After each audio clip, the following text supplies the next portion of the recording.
ચાલો આજે આપણે એક એવા મુદ્દા પર વાત કરીએ જેની સાથે લાખો કેન્દ્રીય કર્મચારીઓ અને પેન્શનરો જોડાયેલા છે.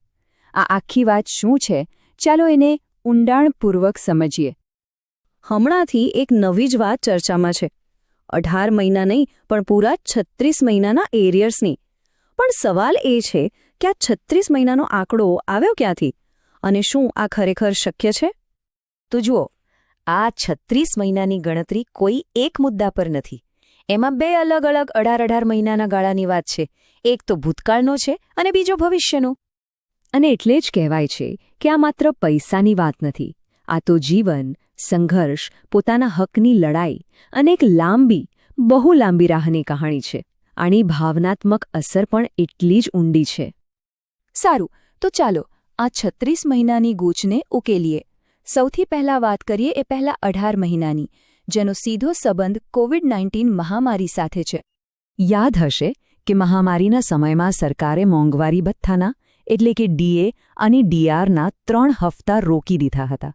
જાન્યુઆરી 2020, જુલાઈ 2020 અને જાન્યુઆરી 2021.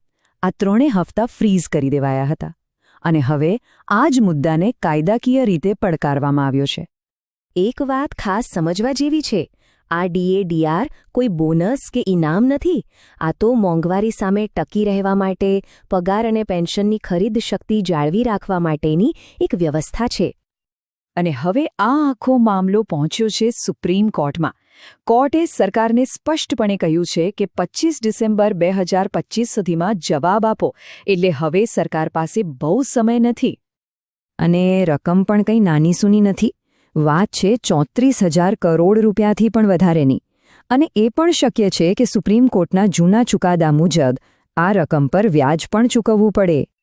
સારું, તો આ તો થઈ પહેલા 18 મહિનાની વાત. પણ 36 મહિનાનો હિસ્સા પૂરો કરવા માટે હવે વાત કરવી પડશે આવનારા 18 મહિનાની.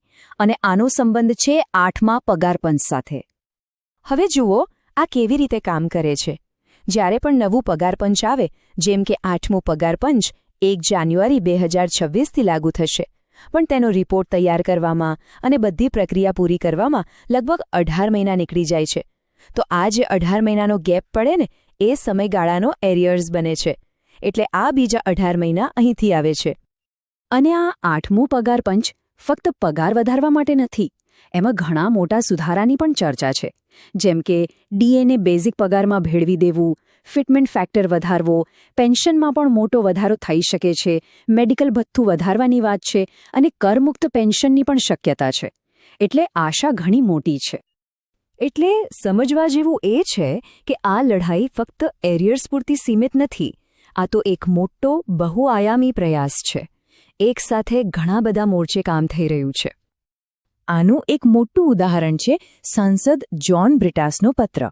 તેમણે વડાપ્રધાનને પત્ર લખીને કેટલીક મુખ્ય માંગો રજૂ કરી છે, જેમ કે પેન્શનરોને પગારપંચમાં સ્પષ્ટ રીતે સામેલ કરો, મેડિકલ ભથ્થું 1,000થી વધારીને 5,000 કરો, પેન્શન કમ્યુટેશનનો સમય ઘટાડો અને ડીએ-ડીઆરની સમીક્ષા દર 3 મહિને કરો.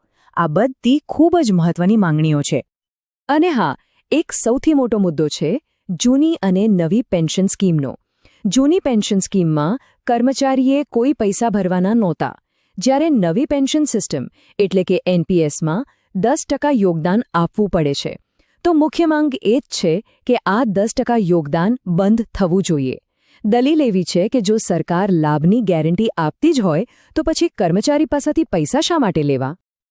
આ ઉપરાંત સુપ્રીમ કોર્ટમાં એક બીજો પણ કેસ ચાલી રહ્યો છે. કોર્ટ સરકારને એક નવા નાણાકીય બિલ વિશે સવાલ કરી રહી છે. યુનિયનોને ડર છે કે આ બિલથી એવા લોકો સાથે ભેદભાવ થઈ શકે છે જેઓ 1 જાન્યુઆરી 2026 પહેલાં નિવૃત્ત થયા છે. કોર્ટ પૂછી રહી છે કે શું પેન્શનના નિયમોમાં કોઈ ભેદભાવપૂર્ણ ફેરફાર થઈ રહ્યો છે. જો કે બધી જ લડાઈઓ કોર્ટમાં નથી લડાતી. સીધી કાર્યવાહીથી પણ ફાયદો થઈ રહ્યો છે. જેમ કે તાજેતરમાં જે દેશભરમાં પેન્શન અદાલત યોજાઈ, તેમાં લગભગ 6,800 ફરિયાદોમાંથી 4,800 ફરિયાદોનો તો તે જ દિવસે નિકાલ થઈ ગયો. આ એક મોટી સફળતા છે.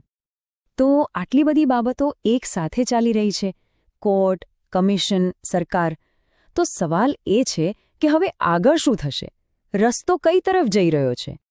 આ બધી ચર્ચાઓ વચ્ચે એક ખૂબ જ જરૂરી અને વ્યવહારિક વાત યાદ રાખવા જેવી છે. ઘણા પેન્શનરો માટે વાર્ષિક જીવન પ્રમાણપત્ર એટલે કે લાઈફ સર્ટિફિકેટ જમા કરાવવાની છેલ્લી તારીખ 30 નવેમ્બર છે.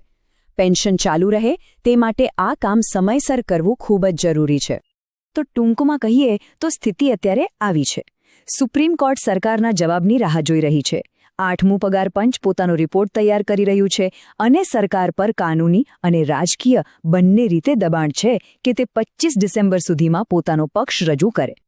તો આખરે કોર્ટ, કમિશન અને સરકાર આ ત્રણેયના ચક્રવ્યૂહ વચ્ચે લાખો પરિવારોના મનમાં એક જ સવાલ ગુંજી રહ્યો છે: શું આ લાંબી પ્રતીક્ષાનો અંત આવશે ખરો?